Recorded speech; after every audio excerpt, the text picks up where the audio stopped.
अगली खबर अंबाला से, जहां प्रदर्शन के बाद पुलिस ने रास्ता खुलवाया। पुलिस ने प्रदर्शनकारियों को पीछे खदेड़ा है। कार्रवाई के बाद कई पुलिसकर्मी घायल हुए। पुलिस ने जीटी रोड खुलवाया है। हर स्थिति के लिए पुलिस पूरी तरह से मुस्तैद नजर आ रही है। सभी वाहनों को सुरक्षित तरीके से निकाला जा रहा है। तो ऐसे में फिलहाल सुरक्षा के लिहाज से कई बड़े कदम उठाए गए हैं। कार्रवाई में कई पुलिसकर्मी भी घायल हुए हैं। बड़ी अपडेट आपको लगातार दे रहे हैं, जहां पुलिस ने जीटी रोड पूरी तरह से खाली कराया है।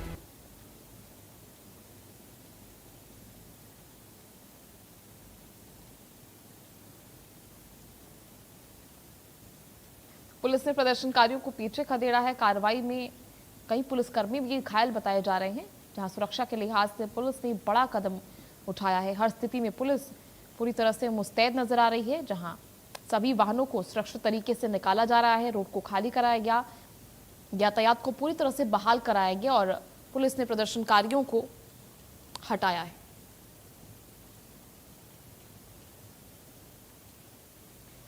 चलिए, ज्यादा जानकारी के लिए अंबाला से संजीव आनंद इस वक्त हमारे साथ लाइव जुड़े हुए हैं। संजीव, क्या कुछ जानकारी, पुलिस ने क्या कार्रवाई की है, किस तरह की स्थिति फिलहाल बनी हुई है? देखिए, पुलिस के द्वारा जो है कल रात को जो है जीटी रोड हाईवे जो कि दिल्ली, अमृतसर और चंडीगढ़ की तरफ भी जाता था, उसको खुलवा दिया गया है। रात को प्रदर्शनकारियों को वहां से खदेड़ा गया था और पुलिस ने इसके ऊपर कार्रवाई करते हुए, सबसे बड़ी बात जो बड़ा ब्रेकिंग है वो ये है कि रात को कुछ चिन्हित किए गए लोग जो हथियार लेकर आए हुए थे, उनके खिलाफ भी मुकदमा दर्ज रात को पुलिस ने कर दिया है और वहां से यातायात जो है वो सुचारू हो चुका है और पुलिस प्रशासन की एक टुकड़ी वहां पर मौजूद है जो कि पूरी देखरेख वहां की कर रही है। ठीक है। ऐसे में देखिए, बताया जा रहा है कई पुलिसकर्मी भी इस दौरान घायल हो गए। उनकी स्थिति क्या बताई जा रही है फिलहाल? देखिए, उसमें जो डीएसपी थे उनको पीजीआई रेफर किया गया है। उनका जो मुट्ठा था वो बुरी तरह से कट गया और 6-7 जवान जो है वो यहाँ हॉस्पिटल में एडमिट है। अभी कुछ देर पहले ही एसपी अजीत सिंह शेखावत से मेरी इसकी बात भी हुई और उन्होंने बताया कि जवान अभी घायल हैं और एक को पीजीआई भी रेफर किया गया। कई जवानों को चोटें लगी है इस दौरान और कुछ उपद्रवी थे बीच में जिन्होंने उपद्रव किया और उनके हथियार भी जो है पुलिस के द्वारा देखे गए हैं और उनके खिलाफ मुकदमा दर्ज कर दिया गया है और आगे की कार्रवाई उनके खिलाफ जरूर की जाएगी। ठीक है। आगे देखिए, भविष्य में ऐसी कोई गतिविधियां ना हो, उपद्रवी जो है इस तरह से पूरी वारदात को अंजाम ना दे, जाम ना किया जाए, इस स्थिति को आगे मेंटेन रखने के लिए क्या कुछ चीजें अभी की जा रही हैं? क्योंकि आगे आने वाले समय में स्वतंत्रता दिवस को लेकर भी सुरक्षा और व्यवस्था के पुख्ता इंतजाम किए जाने हैं। देखिए, बिल्कुल 15 अगस्त का स्वतंत्रता दिवस है और यही से जीटी रोड से ही सभी जो लीडर हैं वो भी जाएंगे अपने अपने एरिया में जहां ध्वजारोहण होगा। तो इसको लेकर देखिए, पुलिस प्रशासन ने पूरे पुख्ता इंतजाम किए हुए हैं। पुलिस की टुकड़ियां और जवान यहाँ पर बुला लिए गए हैं और यहाँ पर पूरी व्यवस्था जो है वो कर दी गई है। पुलिस एसपी का साफ तौर पर कहना है कि किसी भी कीमत पर कानून को तोड़ने नहीं दिया जाएगा और पुलिस के पुख्ता इंतजाम जो है वो किए गए हैं। ऑलरेडी सारी पुलिस यहाँ पर मौजूद है और अगर कोई भी ऐसी हरकत होती है उसको बिल्कुल हटाया जाएगा। ठीक है। चलिए संजीव, बहुत बहुत शुक्रिया आपका जुड़ने के लिए, तमाम जानकारी साझा करने के लिए। कुछ फोर्स यूज करके हाईवे को क्लियर कराने की कोशिश की गई है। हमारे एक डीएसपी के ऊपर फर्श से अटैक हुआ जिससे उसका हाथ कट गया और अंगूठा कटने के कगार पे है, जिसकी वजह से थोड़ा सा फोर्स यूज करके हाईवे को क्लियर कराना की कोशिश की गई है।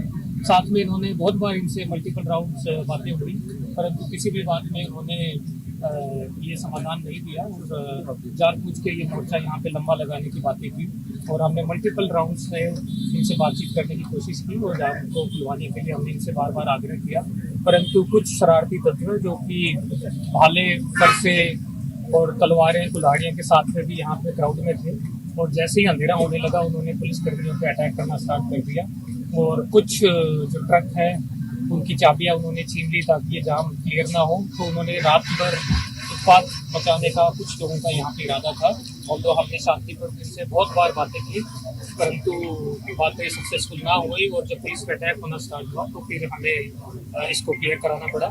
अभी तक की जानकारी से हमारे 5-6 मुलाजिमों को चोट लगी है जिनको हॉस्पिटल में पहुँचाया गया है और जिनका उपचार कराया जा रहा है और आगे की सिचुएशन है उस पर नजर रखा जा रहा है। गैस टैंकर, उन्होंने सबसे बड़ी शरारत ये करना स्टार्ट की थी, गैस टैंकर जो जाम में फंस गया था तो उसके ड्राइवर से चाबी छीन के और इसके साथ इनका शरारत करने का इरादा बार बार दिख रहा था। हमने इनको बहुत बार आग्रह किया कि इस गैस टैंकर को यहाँ से निकाल दिया जाए ताकि कोई हादसा ना हो जाए।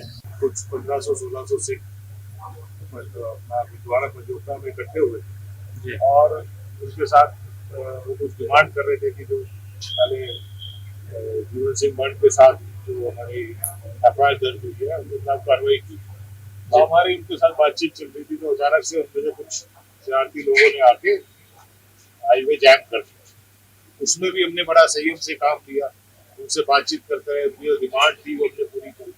लेकिन एंड में आके जब इतना जाम लग गया, लोगों को हरासमेंट हो गई, तो फिर उसमें से अचानक से किसी ने पथराव शुरू किया और उसके एवज में हरियाणा पुलिस को कुछ लाठीचार्ज करते हुए वो क्लियर कराना पड़ा। उसमें हमारे काफी जवानों के चोट लगी है, डीएसपी के अंगूठे पे कट गया है, 3-4 लोगों के हेड इंजरी हुई है, कुछ लोगों के जो कम इंजरी हुई थी उनको तो फर्स्ट एड देके भेज दिया गया है। बाकी 4-5 हमारे मुलाजिम अभी भी एडमिट। सर इस मामले में कोई गिरफ्तारियां भी हुई हैं अभी तक कुछ? बिल्कुल हम इसमें केस रजिस्टर करेंगे और जो इसमें जो लॉ एंड ऑर्डर खराब करने की कोशिश कर रहे थे उनके खिलाफ कार्रवाई। वहीं चरखी दादरी में 6 अगस्त को दिन दहाड़े हुई गैंगवॉर और ताबड़तोड़ फायरिंग के मामले में चरखी दादरी पुलिस ने बड़ा एक्शन लेते हुए बदमाशों पर शिकंजा कस दिया है। डीएसपी साहिल ढिल्लों की अगुवाई में पुलिस की ज्वाइंट टीम ने